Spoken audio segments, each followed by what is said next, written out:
नमस्कार, मैं हूं कपिल और आप देख रहे हैं नेक्स्ट 9 न्यूज। हम बात कर रहे हैं शिवसेना की।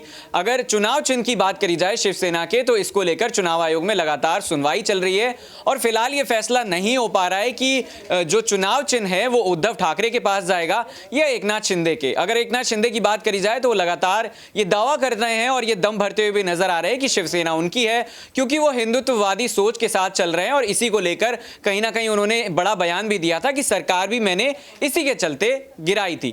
अब सच्चाई क्या है इसको लेकर जानने की कोशिश करेंगे और तमाम जो सहयोगी हैं उनसे जानने की कोशिश करेंगे कि चुनाव आयोग जो फैसला सुनाएगा वो किस बेस पे सुनाएगा। क्योंकि कपिल सिब्बल की अगर बात करी जाए, जो उद्धव ठाकरे के वकील हैं, उनका यह कहना था कि शिवसेना किसकी है, पहले यह फैसला हो, उसके बाद कहीं ना कहीं यह फैसला किया जाए कि चुनाव चिन्ह किसका है। तो मेरे साथ फिलहाल कशिश हैं और कशिश, आपसे यही सवाल रहेगा कि जिस तरीके से कपिल सिब्बल का यह कहना है कि पहले यह डिसाइड किया जाए कि शिवसेना किसकी है, उसके बाद चुनाव चिन्ह किसका है, यह डिसाइड किया जाए। हालांकि आज सुनवाई होनी थी, 23 जनवरी है, लेकिन अभी तक कोई अपडेट नहीं आ पाया है। तो आप क्या कहना चाहेंगी कि कपिल सिब्बल की बात में वाकई दम है?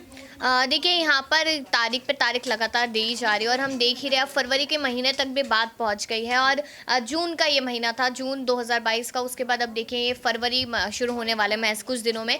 तो अगर इस यहाँ पर फैसला आना होता तो शायद आ जाता। शरद पवार ने भी कहा था कि 6 महीने में सरकार गिरेगी, गिरनी होती तो शायद गिर जाती। अब तक यहाँ पर अगर देखा जाए तो एक नेता ने ये भी कहा था कि ये मामला 3 से 4 साल लंबा खींचेगा। तो 3 से 4 साल भी देख लेते हैं कि शायद इतना लंबा खींची जाए, क्योंकि जब कोई भी मामला सुप्रीम कोर्ट, हाई कोर्ट या कहीं भी जाता है तो नॉर्मल सी बात है, हमारे देश की कानून प्रक्रिया इतनी बेहतर है कि हमारा जो मामला है वो लगातार इसी तरीके से बढ़ता रहता है। अब यहाँ पर ये शिवसेना का जो चुनाव चिन्ह को लेकर बात हो रही है, इतना बड़ा मामला है क्योंकि यहाँ पर आप देखिए कि कहीं ना कहीं पूरी विरासत यहाँ पर उद्धव ठाकरे की दाव पे लगी हुई है। उद्धव ठाकरे के पास कौन है? आदित्य ठाकरे है, संजय राउत है और इतने कोई खास लोग नहीं है। आज जो खबर सामने आई कि वीबीएच के साथ उनका गठबंधन हो सकता है, तो कहीं ना कहीं यही कहा जा रहा है कि अगर गठबंधन होता है बीएमसी चुनावों को लेकर तो शायद उन्हें थोड़ा सा फायदा हो सकता है, लेकिन इतना नहीं होगा क्योंकि प्रकाश अंबेडकर को कोई खास इतना अच्छे से जानता नहीं, उनकी पार्टी कोई खास इतनी बड़ी है नहीं।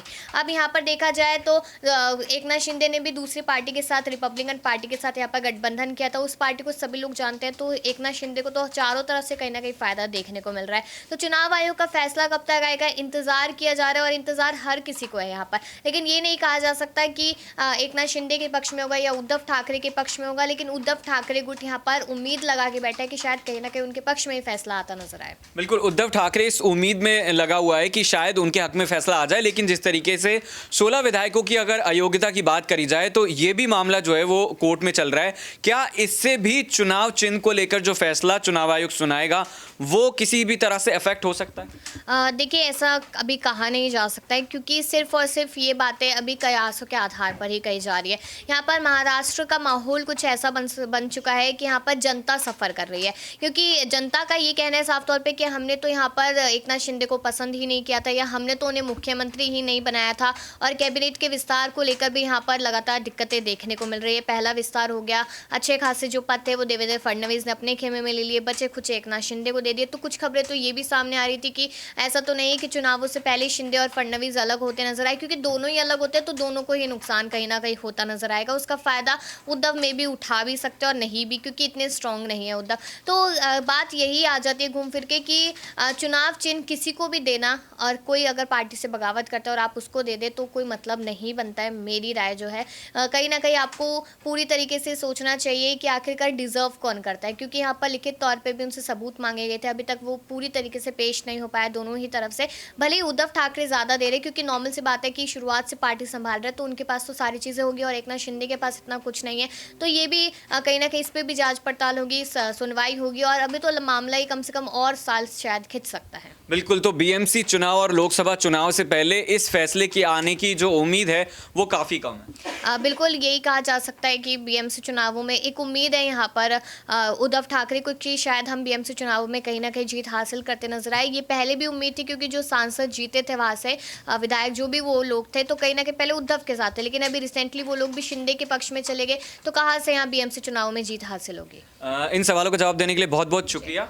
आगे बढ़ते हैं और अब जानते हैं, मेरे साथ है प्रियांशी, उनसे जानते हैं कि किस तरीके से अगर बात करी जाए, जिस तरीके से चुनाव आयोग सुनवाई कर रहा है और फैसला जो है, अगर शिंदे की बात करी जाए तो वो लगातार ये बोलते हुए नजर आ रहे हैं कि तमाम जो चीज़ें हैं वो मेरी हैं। तो क्या आपका ये मानना है कि जो फैसला है वो शिंदे के पक्ष में आ सकता है? देखिए, फिलहाल देखा जाए शिंदे गुट इस वजह से यहाँ पर दावा कर रहा है क्योंकि बहुमत उनके पास ज्यादा है, विधायकों की संख्या उनके पास ज्यादा है और उद्धव ठाकरे के गुट में जो विधायक बचे हैं कहीं ना कहीं वो विधायक भी अब शिंदे गुट में शामिल हो सकते हैं। ये दावे लगातार किए जा रहे हैं। तो फिलहाल देखा जाए बहुमत को देखते हुए बार बार सीएम शिंदे का जो गुट है वह यही दावा कर रहा है कि असली शिवसेना उनकी है। और दूसरी ही तरफ बाला साहेब ठाकरे जी की रणनीतियों पर वह चल रहे हैं, उस लिहाज से भी वह यही दावा कर रहे हैं कि बाला साहेब ठाकरे जी चाहते थे कि बीजेपी के साथ वह गठबंधन कर सकते हैं, लेकिन कांग्रेस और राष्ट्रवादी कांग्रेस के साथ वह गठबंधन नहीं कर सकते थे अपनी इस पार्टी के लिए। तो इस तरीके से देखा जाए बाला साहेब ठाकरे जी की वह रणनीतियों पर चल रहे हैं, इसी वजह से खुद को असली शिव सैनिक बताते हुए नजर आ रहे हैं। ऐसे में देखा जाए यहाँ पर कपिल सिब्बल का यही कहना रहा कि बहुमत अधिक होने से कुछ नहीं होता है। बहुमत आपके पास अधिक है तो इसका मतलब ये नहीं है कि आपने अवैध तरीके से जो सरकार बनाई है वो पार्टी आप ही की हो गई, असली शिव सैनिक आप ही कहलाएंगे, ऐसा बिल्कुल भी नहीं होगा। और चुनाव आयोग से उन्होंने गुजारिश की है कि जल्द से जल्द यहाँ पर फैसला लिया जाए, लेकिन अध्यक्ष पद को लेकर भी यहाँ पर मामला अड़ा हुआ है क्योंकि 23 जनवरी है आज और आज उद्धव ठाकरे के अध्यक्ष पद का अंतिम दिन है और उनका कार्यकाल अब खत्म हो चुका है। शिंदे गुट ने यही दावा किया कि अवैध तरीके से वह इस पद को संभालते हुए नजर आए हैं। अब उनका यही दावा है कि बाला साहेब ठाकरे जी के चले जाने के बाद जिस तरीके से उन्होंने इस पद को ले लिया यह अवैध तरीके से लिया गया। भला अवैध तरीके से कैसे? वह अपनी विरासत को संभाल रहे हैं, उनके पुत्र होने के नाते वह उस विरासत को संभालते हुए नजर आए हैं। अगर अवैध तरीके से था, जब आप उस पार्टी में थे, जब उनके साथ थे, तब आपने ये आवाज क्यों नहीं उठाई? लेकिन आज जब आप बगावत कर बैठे हैं, बीजेपी के साथ है, तो आज आप हर एक पद को लेकर यहाँ पर बात उठा रहे हैं क्योंकि बात यहाँ पर यही आ जाती है कि कहीं ना कहीं अब अध्यक्ष पद भी आप खुद ही चाहते हैं। इस वजह से देखा जाए शिंदे गुट बार बार यहाँ पर दावे कर रहा है, लेकिन उद्धव गुट की तरफ से ये अनुरोध किया गया है, अपील की गई है कि ये मामला रफा दफा होने से पहले जल्द से जल्द उनका जो अध्यक्ष पद है उसे यहाँ पर विस्तार दे दिया जाए। जिस तरीके से जेपी नड्डा का कार्यकाल बीजेपी में बढ़ा दिया गया है 2024 तक, वैसे ही यहाँ पर उद्धव ठाकरे के जो अध्यक्ष पद है उसका कार्यकाल भी बढ़ा दिया जाए। तो फिलहाल देखा जाए बहुमत के हिसाब से देखा जाए तो फैसला हो भी सकता है, नहीं भी हो सकता। अदरवाइज देखा जाए इससे पहले भी यहाँ पर कई पार्टियों पर फैसले लिए गए हैं चुनाव आयोग की तरफ से, तब उन्होंने चुनाव चिन्ह को फ्रीज ही किया था और आज वही सब हुआ है कि चुनाव आयोग यहां पर चुनाव चिन्ह को फ्रीज किए हुए है। ऐसा ना हो कि भविष्य में भी ये लड़ाई ऐसे ही बढ़ती रहे और किसी ना किसी वजह से ये चुनाव चिन्ह फिलहाल के लिए फ्रीज ही रहे, क्योंकि बीएमसी चुनाव को ध्यान में रखते हुए फ्री सिंबल्स आपको आवंटित कर दिए गए हैं। लेकिन बात यहां पर खड़ी होती है बाकी के अदर्स चुनाव के लिए, क्योंकि देखा जाए 2024 में लोकसभा चुनाव तो है लेकिन विधानसभा चुनाव होंगे महाराष्ट्र में, जिसे ध्यान में रखते हुए कहीं ना कहीं यहाँ पर यही लगता है कि अब शिंदे गुट यहाँ पर जो दावा कर रहा है जीत का, कहीं ना कहीं वह जीत बोलते हुए भी नजर आ सकता है अगर इसी तरीके से मैटर आगे ऐसे टलता रहा तो। शुक्रिया तमाम सवालों का जवाब देने के लिए। एक लास्ट में बस यही चीज़ आपसे पूछना चाहूँगा कि जिस तरीके से हमने देखा कि शिंदे ने ये कहा कि उद्धव वाली जो शिवसेना है वो उनकी है, तो अब कहीं ना कहीं चुनाव आयोग और सुप्रीम कोर्ट भी ये चाहता है कि एक ऐसा ऐतिहासिक फैसला सुनाया जाए जिसके बाद अगर ऐसी कोई पार्टी दावा करता है, ऐसा कोई विधायक दावा करता है, तो वो फैसला कहीं ना कहीं रेफरेंस के तौर पर काम। जाहिर सी बात है यहाँ पर एक ऐसा फैसला होना चाहिए जो ऐतिहासिक माना जाए, क्योंकि देखा जाए आज यहाँ पर जिस तरीके से बगावत की गई और उस पार्टी को अपनी पूरी की पूरी वो पार्टी खुद अपनी पार्टी बनाना चाहते हैं, कहते हैं कि वह असली शिव सैनिक है। और दूसरी ही तरफ देखा जाए तो अब यहाँ पर उद्धव ठाकरे यहाँ पर जिस तरीके से चुनौतियों का सामना कर रहे हैं, तो उस लिहाज से देखा जाए कहीं ना कहीं सुप्रीम कोर्ट को फैसला लेने की बेहद जरूरत है।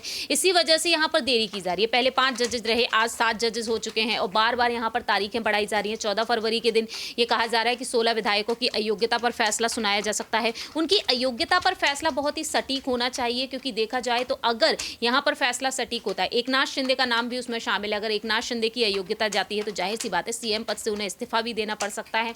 तो ऐसे में यहाँ पर फैसला एक कड़ा एक्शन लेने की बेहद जरूरी है, जिससे कि यहाँ पर दोबारा से इतिहास दोहराता हुआ नजर ना आए। क्योंकि संजय राउत ने एक बात कही कि हर एक गुट में एक शिंदे होता ही है। अगर यहाँ पर इस गुट ने बगावत की है तो कहीं ना कहीं आपके खुद के गुट में आप ही के जैसा एक शिंदे होगा ही। तो जाहिर सी बात है यहाँ पर इतिहास भी दोहराता हुआ नजर आता है। तो अगर यहाँ पर एकनाथ शिंदे के गुट में नहीं तो कहीं और किसी अन्य राज्य में भी बगावती सुर दिखाई देने लगे तो जाहिर सी बात है सुप्रीम कोर्ट में वह मामला भी अटकता हुआ नजर आएगा। इसलिए जल्द से जल्द यहाँ पर फैसला लेने की बेहद जरूरत है। चलिए, तो ये देखने वाली बात होगी कि चुनाव आयोग के साथ साथ शिवसेना क्या फैसला सुनाएगी और क्या उद्धव ठाकरे के पक्ष में फैसला जाएगा या फिर शिंदे गुट के जाएगा। आपको क्या लगता है कमेंट करके जरूर बताइएगा। फिलहाल देखते रहिए नेक्स्ट 9 न्यूज़। इस खास पेशकश में इतना ही। नमस्कार।